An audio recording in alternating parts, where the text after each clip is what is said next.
Aloha from Kentucky. I am back with a new video. It's been a while and I just got back from Maui, so I have a special ingredient that I want to use and I have just the recipe to do it. So I'm going to be making a Hawaiian banana bread. So this recipe this evening was inspired by the fact that I just got back from Hawaii. I have some pineapple to use. I had some ripening bananas that I need to use because I'm packing my suitcase to travel again tomorrow. So I'm on the go, I need to use up some stuff, and this bread is the great thing to travel with, and it's going to use my ingredients that are kind of on the edge of needing to be used. So typically this recipe calls for a half of a large chopped up pineapple. I don't have that much, I just have maybe a quarter of it left, but I'm going to use what I have. So this is about half as much pineapple as I typically would use, but it's better than nothing, especially when it's a Maui Gold. If you don't know about Maui Gold, it is better than any other pineapple you've ever had in your life. So I'm going to just pulverize it. All right, now we got it kind of nice and chopped up. I need to drain as much of the juice off of this as possible. So I have a small colander ready to roll. And I'm just gonna dump what I have in here and let it start dripping the excess juice off while I prepare the remainder of this recipe. So I'll get that part going. And then we'll start measuring out our dry ingredients and then our bananas. This recipe honestly is not too complicated, but it has a lot of tropical ingredients, which makes it super yummy and fun. So the key mix-ins here are bananas, of course, because it is a Hawaiian banana bread. And what makes it Hawaiian is obviously the pineapple that is specifically from Maui, macadamia nuts, and I'm also going to put some coconut in there. So I'm going to start. This is a Paula Deen cookbook that is actually you write in your own recipes. So I hand wrote this in here a long time ago, and I'm going to start with my dry ingredients. I like to usually just get those out of the way, and then we'll start mixing in the rest of the stuff. I try to get all my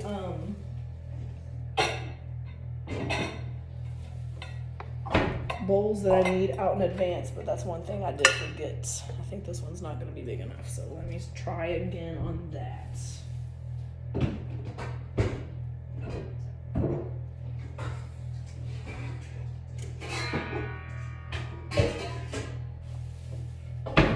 Okay, so on the dry ingredients, we're going to do 3 cups of all-purpose flour.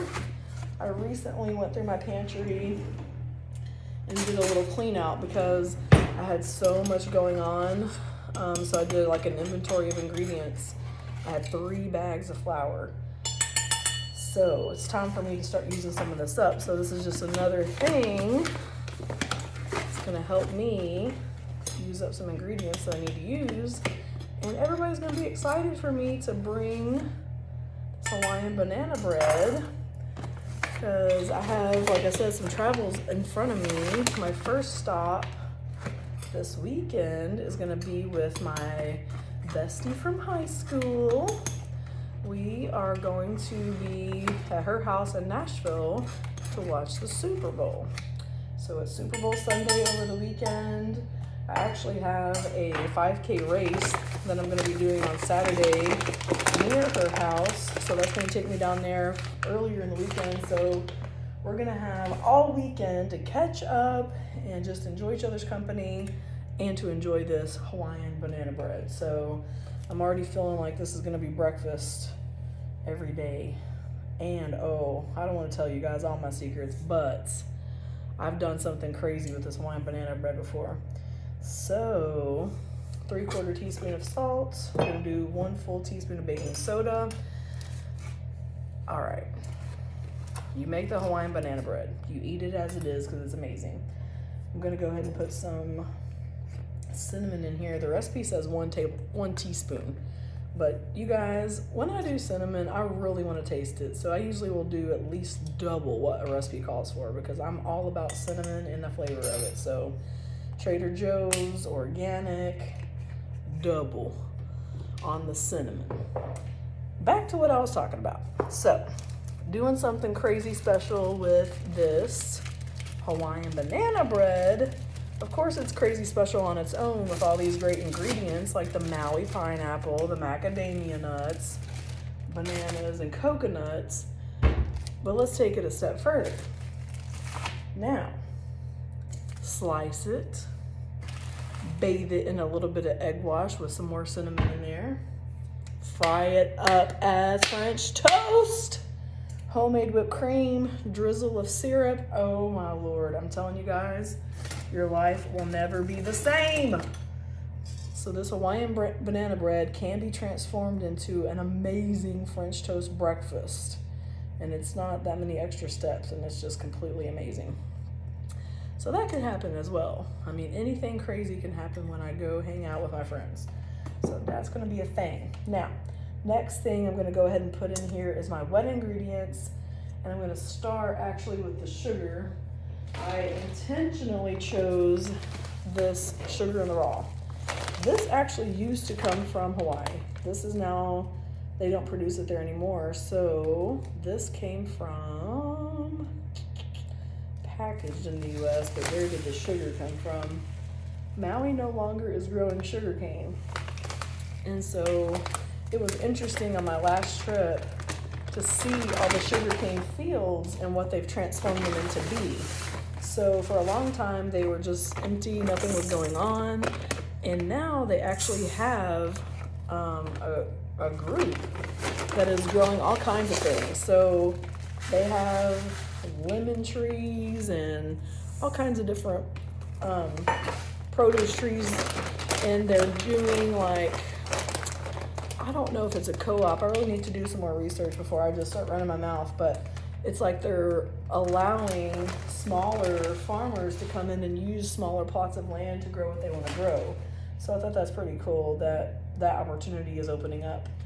Veggie oil is what it's calling for. So I had 2 cups of sugar, 1 cup of veggie oil. I'm using avocado oil as my veggie of choice. So we're gonna get that going in here. You seeing this? It's filling up slowly but surely. Okay, finish that bottle. So avocado oil, regular vegetable oil, you could use grapeseed oil. I've made this recipe before with coconut oil, and every oil kind of has their own little flavor and texture. I like the flavor and the texture that avocado oil gives. Sometimes I really do like coconut oil, but because it solidifies after it gets cold, I feel like it can kind of give your cakes or breads a spongy texture. So it does change the texture of your product a little bit more than you saw how the avocado oil was a lot more runny like the regular vegetable oil is. So got the sugar and the oil in here. We're gonna do 3 eggs.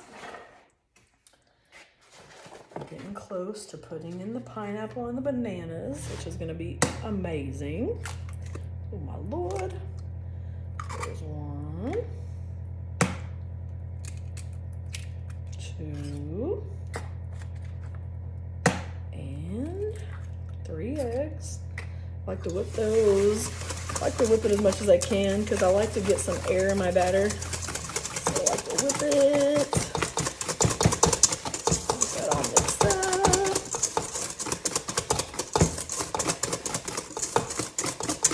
And then we're gonna put some really good vanilla in here. So I got Island Queen from Madagascar Premium Vanilla. If you've watched previous episodes, you know that I am a vanilla snob. What is happening? And I like to make my own vanilla, but I have this that has Maui vanilla beans in it. You know, I'll go ahead and use it. I'm gonna kind of tell myself though, this isn't completely my vanilla. What I typically do, and what I did originally was, Maui vanilla beans, soaked them in Kentucky bourbon, so it makes it completely amazing. Well, that ran out because I went through it. I'm continuing to use these beans, but I filled it up with store-bought vanilla. Calls for 1 teaspoon. I put 2 because I want to. I usually like to double up on vanilla, depending on the quality of the vanilla. And I like to double up on the cinnamon, like I said. Actually, this said 2 teaspoons of vanilla, so let's just get crazy and do a little more. Hey, we're going nuts. So at least this still has the essence of a Maui vanilla bean in there. I looked for them while I was there and I didn't find them, so I didn't get to replace what I had.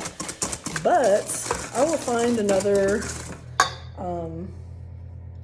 I'll find some Maui vanilla beans again, and then I like to soak them in Kentucky bourbon specifically because I'm from Kentucky, so I feel like that kind of is a representation of me.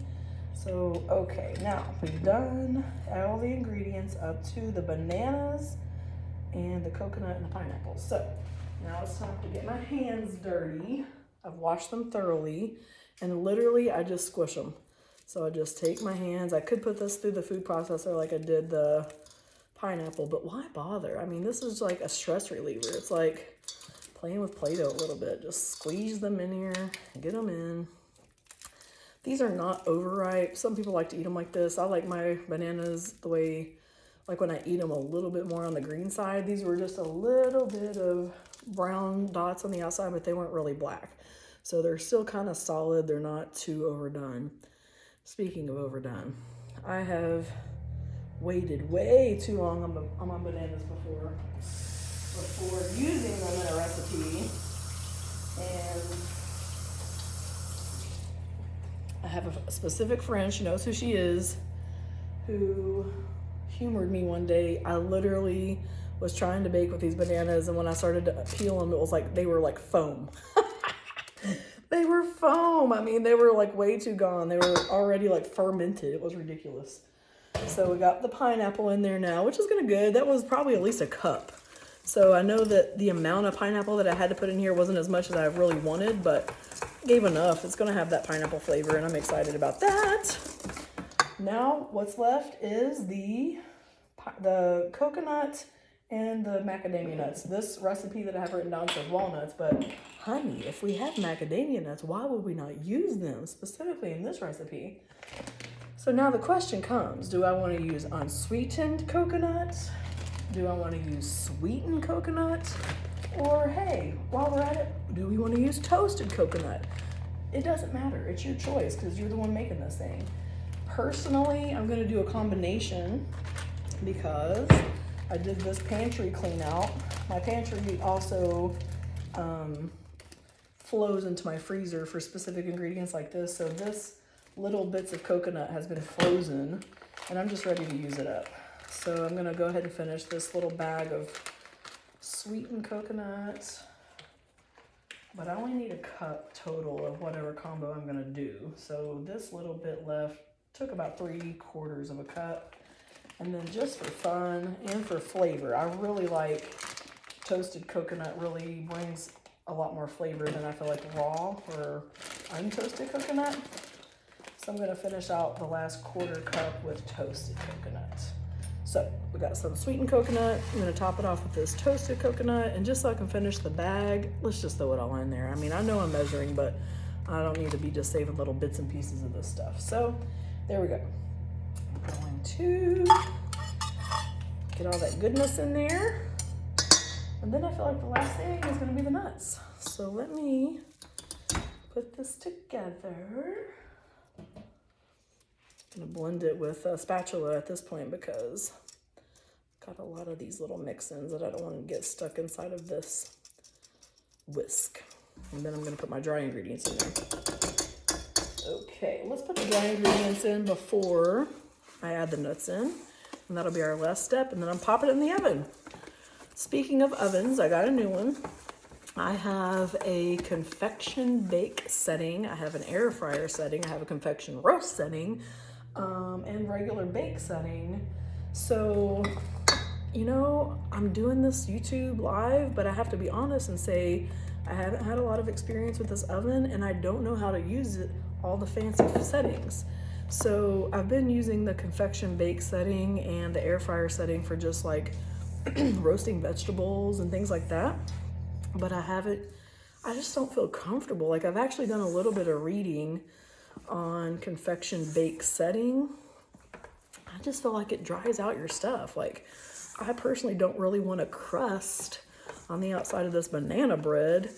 So I just feel real insecure about using the convection bake setting for stuff like this. So I'm just gonna go with the regular 350 on regular bake. So that's what I'm doing with that. If anybody has tips for me on how I can become more comfortable and confident using the settings of this really fancy oven, can you see that? All these little choices that I have, give me a holler, because I'd be willing to learn and give all that a try. So, getting closer. Mix all this together. And then we're gonna throw in these macadamia nuts. I usually like some kind of nut inside of my sweetbreads because I like to have texture. And we do have some texture going on in here with the pineapple and with the coconut, but none of that's really crunchy as a nut. And if I have to choose between pecans and walnuts, I really like walnuts better. But we've already had this discussion about the macadamia nuts. Island Princess macadamia nuts.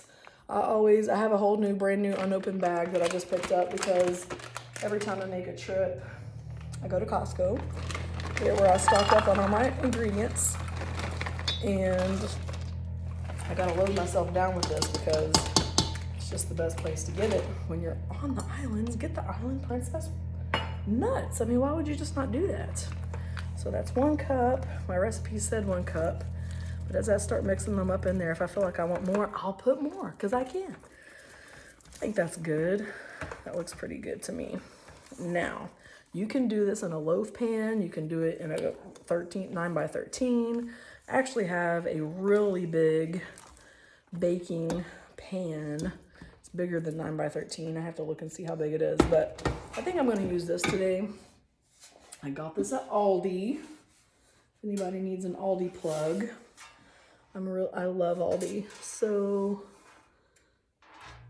2.2, 12 by 13, 13 by 13.